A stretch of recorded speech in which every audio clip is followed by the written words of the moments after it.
अस्सलाम वालेकुम। मेरा नाम है डॉक्टर अरसलान और आप देख रहे हैं मेरा YouTube channel doctor Arsalan Ahmed official. उम्मीद है आप सब लोग ठीक होंगे और बहुत अच्छी ज़िंदगी जो है वो गुजार रहे होंगे।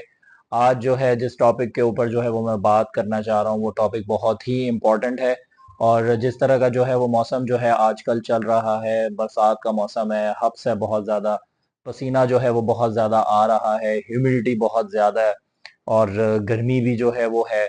तो उसके अंदर जो स्किन का इन्फेक्शन जो मोस्ट कॉमनली जो आजकल ओपीडीज के अंदर हमारे पास मरीज आ रहे हैं वो फंगल इन्फेक्शन है, जिसको हम अपनी मेडिकल की जुबान के अंदर जो है वो टीनिया कॉर्पोरिस जो है वो बोलते हैं। और जो है इसको उर्दू के अंदर के जो है वो धद्दर के नाम से भी जो है वो जाना जाता है। और ये है कि आम जुबान के अंदर इसको जो है वो हम लोग जो है वो रिंग वर्म भी जो है वो बोलते हैं। होता ये है कि ये फंगस की वजह से जो है वो स्किन का जो है वो इन्फेक्शन होता है और इसके अंदर ये होता है कि बिल्कुल रिंग के साइज के जो है वो लीजन्स जो है वो इसके अंदर हमें मिल रहे होते हैं।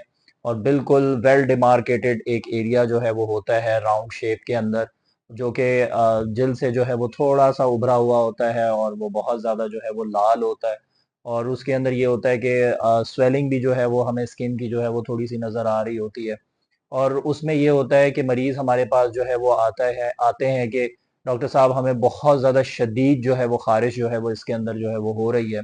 और बाज़ जब आप मुआयने के ऊपर जब हम लोग इसको इस बीमारी को देखते हैं तशख़ीस करने के लिए, तो इसमें ये होता है कि हमें जो है वो खुरचन के निशान भी नज़र आते हैं। और होता ये है कि इसमें कॉम्प्लिकेशंस भी कभी-कभी जो है वो हमें नज़र आती हैं कि सेकेंडरी बैक्टीरियल इन्फेक्शन, पस वाले दाने भी जो है वो इसके अंदर जो है वो बने हुए जो है वो हमें मिल रहे होते हैं। तो इसमें यही है कि किस वजह से ये प्रॉब्लम जो है वो होती है। एक्चुअली ये प्रॉब्लम उन लोगों के अंदर जो है वो ज़्यादा देखी जाती है जिनके घर में जो है वो पेट्स हों, पालतू जानवर हों, या जो है जिनके घर के अंदर कोई एक इंडिविजुअल जो है वो इन्फेक्टेड हो इस फंगस के इन्फेक्शन के साथ। तो वो होता ये है कि एक से दूसरे को जो है ये फिर जो है वो ट्रांसफ़र हो रही होती है। जो फर वाले एनिमल्स होते हैं जैसे कैट्स हो गए, डॉग्स हो गए, तो उनकी फर के अंदर जो है वो इस फंगस के जो है वो स्पोर्स या बीज जो है वो मौजूद होते हैं। होता ये है कि जब इंसान जो है वो इन पेट्स को जो है वो हाथ लगाते हैं तो कांटेक्ट के थ्रू जो है ये फिर ट्रांसफर जो है वो एक जगह से दूसरी जगह जो है वो हो जाता है। फिर इसी तरह अगर घर में किसी एक फर्द को हो तो वो सेम बेड शीट्स के ऊपर अगर जो है वो हो रहे हैं, सेम सोफा सेट है, सेम लॉन्ड्री के अंदर जो है वो कपड़े जो है वो धुल रहे हैं, तो उसमें भी ये है कि एक से दूसरे से जो है वो फिर कांटेक्ट के थ्रू जो है ये ट्रांसफर जो है ये फंगस का इन्फेक्शन जो है वो होता है। इसके अंदर ये है कि तशख़ीस जो है वो इसकी बहुत आसान है और इसमें यही है कि माहिर डर्मेटोलॉजिस्ट को जाके जो है वो अपना मुआयना जो है वो करवाएं। और इसमें यही है कि सिंपल एग्जामिनेशन वुड्स लैम्प के ऊपर जो है वो हम लीजन्स को जो है वो देखते हैं और डायग्नोसिस जो है वो पेशेंट की जो है वो बनाते हैं।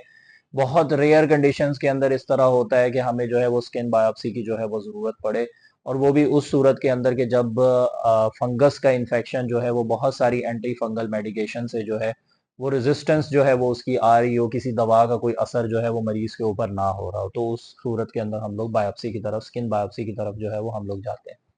इलाज इसका बहुत सिंपल है, लेकिन इसमें ये होता है कि जब फॉलोअप के लिए बुलाया जाए तो ज़रूर आएँ, क्योंकि होता ये है कि इनिशियल फ़ेज़ के अंदर जब मरीज़ जो है वो इलाज जो है वो ले रहा होता है, तो काफ़ी अच्छा जो है वो रिस्पॉन्स आता है। चीज़ें जो है वो मरीज़ की जो है वो बेहतर होना शुरू हो जाती हैं। इस प्रॉब्लम से रिलेटेड जो स्किन के ऊपर निशान आते हैं, उनमें भी कमी आना शुरू हो जाती है। तो मरीज़ ये समझने लगता है कि जी मेरी प्रॉब्लम जो है वो अब हल हो चुकी है, अब मुझे दोबारा जो है वो डॉक्टर को दिखाने की ज़रूरत नहीं है। एक्चुअली होता ये है कि वो उस वक़्त बेहतरी की तरफ जो है वो जा रहा होता है, तो इसमें यही होता है 14 दिन का हम लोग इलाज लिखते हैं और 14 दिन के बाद जो है वो मरीज़ को जो है वो हम लोग फ़ॉलो-अप के लिए बुलाते हैं, ताकि हम उस इलाज के अंदर मज़ीद रद्द-ओ-बदल करें और फिर मरीज़ की जो ज़ाहिरी कंडीशन है, ज़ाहिरी हालत है, उसको देखते हुए जो है वो फिर इलाज में कमी-बेशी जो भी करनी है उसके हिसाब से हम करें।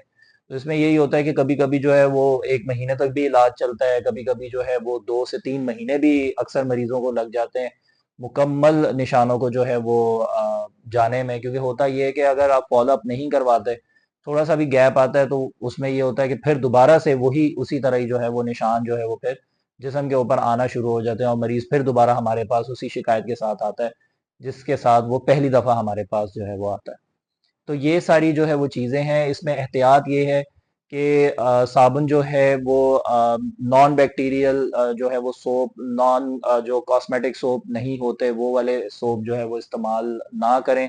और ये जितने भी एंटी बैक्टीरियल सोप हैं, नीम के साबुन हैं, इनका इस्तेमाल जो है वो ना करें, क्योंकि ये जल्द को और ज़्यादा मजीद जो है वो खुश्क करते हैं और उसकी वजह से और मजीद जो है वो जल्द के ऊपर जो है वो खारिश जो है वो होती है।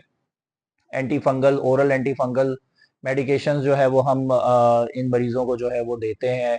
और लगाने के लिए जो है कुछ एंटी फंगल क्रीम्स होती हैं वो हम देते हैं। और एंटी एलर्जिक मेडिकेशन होती है जो कि खारिश और एलर्जी को जो है वो कंट्रोल करने में जो है वो हमें मदद देती हैं। अगर मरीज के अंदर जो है वो कोई कॉम्प्लिकेशन हो गई हो, पस वाले दाने हो गए हो, या जो है वो पस का इखराज हो रहा हो, तो फिर ऐसे मरीजों के अंदर जो है वो फिर हम लोग एंटीबायोटिक भी जो है ओरल जो है वो हम लोग देते हैं, ताकि इन्फेक्शन जो बैक्टीरिया की वजह से जो पस वाला इन्फेक्शन है, उस इन्फेक्शन को जो है वो ट्रीट करने में जो है वो हमें मदद मिले। तो ये सारी बातें थी टीनिया कॉर्पोरिस से रिलेटेड। उर्फ आम में हम इसको स्किन का फंगल इन्फेक्शन भी जो है वो कहते हैं। उम्मीद है आपको सारी बातें जो है वो समझ में आ गई होंगी। अपना बहुत ज़्यादा ख्याल रखिएगा, मेरे चैनल को सब्सक्राइब करें, वीडियो को लाइक करें, ज़्यादा से ज़्यादा शेयर करें। और इंशाल्लाह फिर नेक्स्ट वीलॉग में जो है वो आपसे मुलाकात होगी। अपना बहुत ज़्यादा ख्याल रखिएगा। ओके जी, अल्लाह हाफिज़, थैंक यू वेरी मच।